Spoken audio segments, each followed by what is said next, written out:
So much attention has been given to Carson Hocevar's high-speed start to the season that we've largely ignored his teammate Justin Haley's awful start to the season, as Dale Earnhardt Jr. puts it.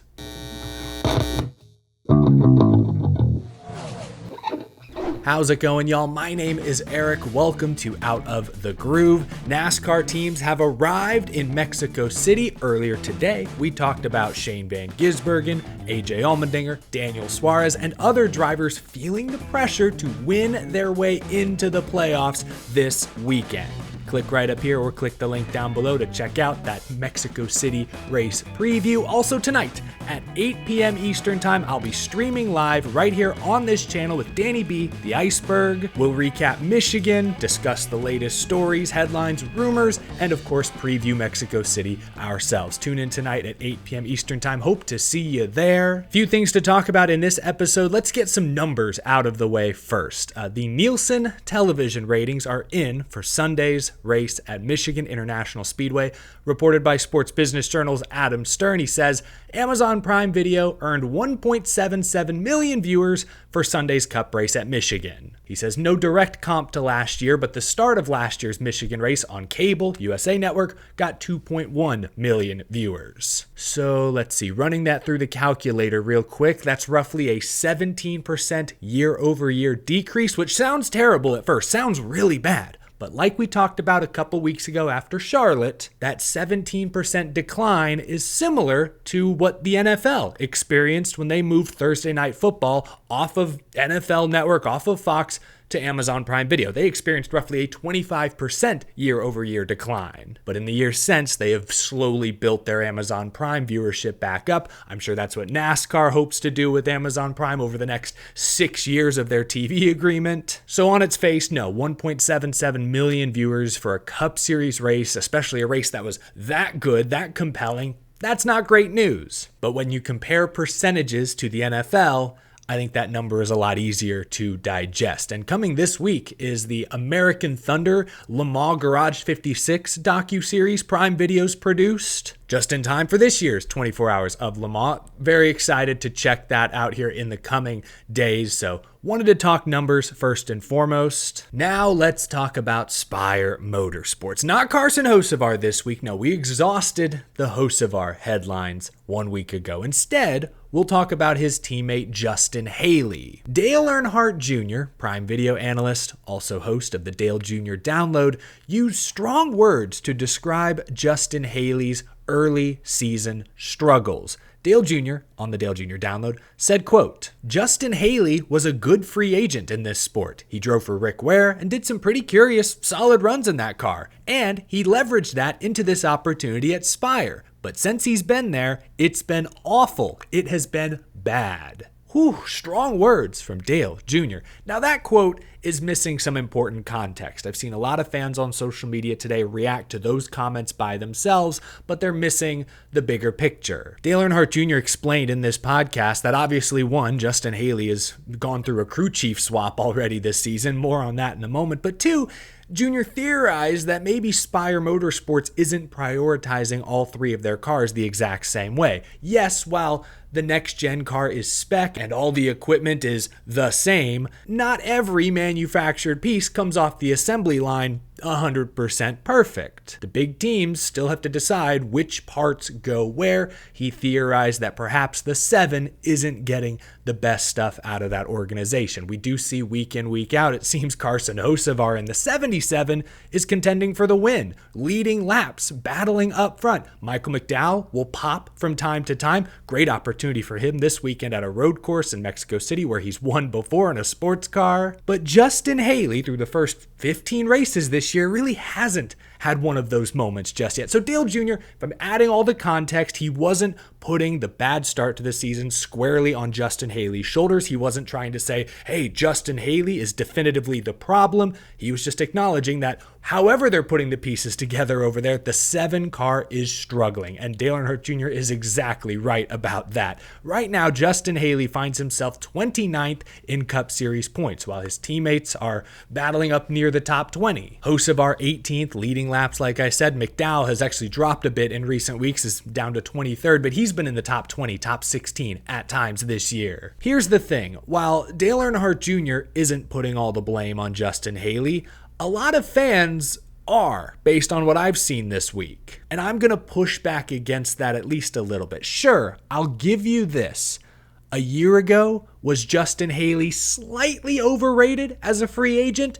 Maybe. Though in our defense, he did run top 10 at Bristol, top 10 at Darlington in a Rick Ware racing car, something we had never seen up to that point, and we haven't seen since. For the first time, literally in forever, Justin Haley had the number 51 Ford looking respectable more times than not. So I think some praise, some hype behind Justin Haley last season was entirely justified. But sure, if we look at the bigger picture, if we look at Justin Haley's larger driver resume, he did win 4 Xfinity Series races for Colleague Racing. That's pretty impressive.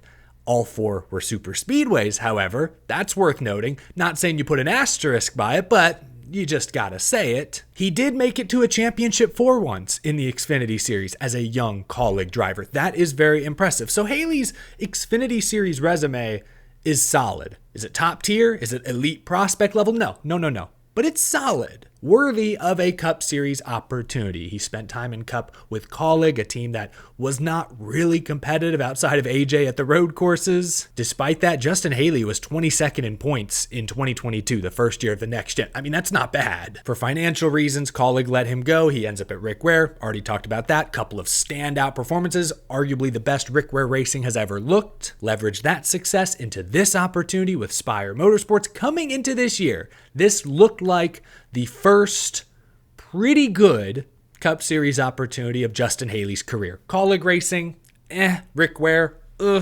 Spire with Rodney Childers? Yeah, that's a pretty good opportunity. Expectations for Haley were probably higher than he's ever faced in his Cup Series career. And it made sense why. Up-and-coming team, Haley showed flashes 1 year ago, veteran championship caliber crew chief joining the organization. All of the pieces seem to be falling into place. This should be Justin Haley's breakout season.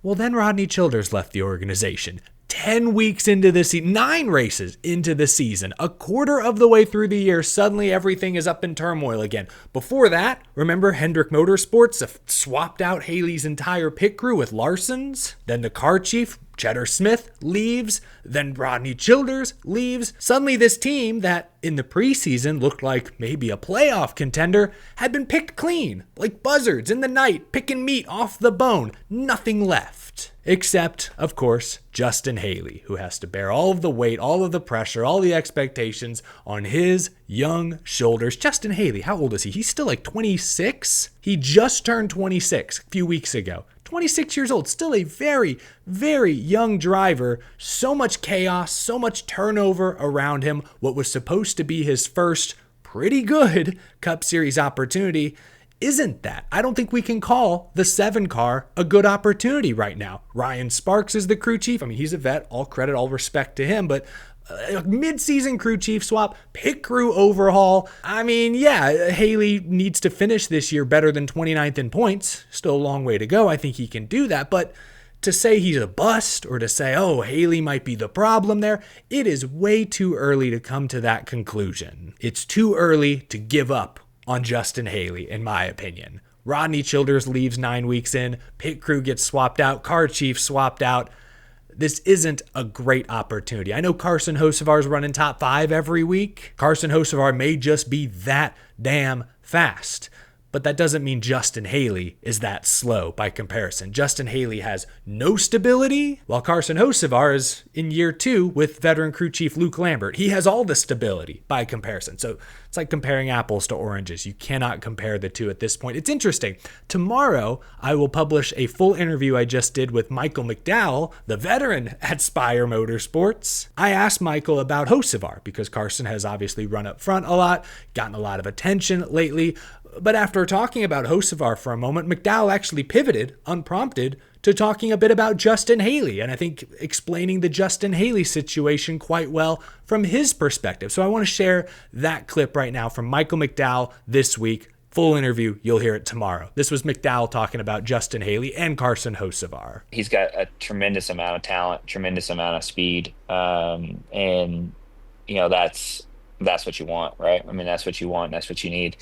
I think that Justin Haley honestly does as well. I think we're just not seeing it yet because just like my situation, it's all new, and he's working with a new crew chief. We got Yeah. a crew chief swap.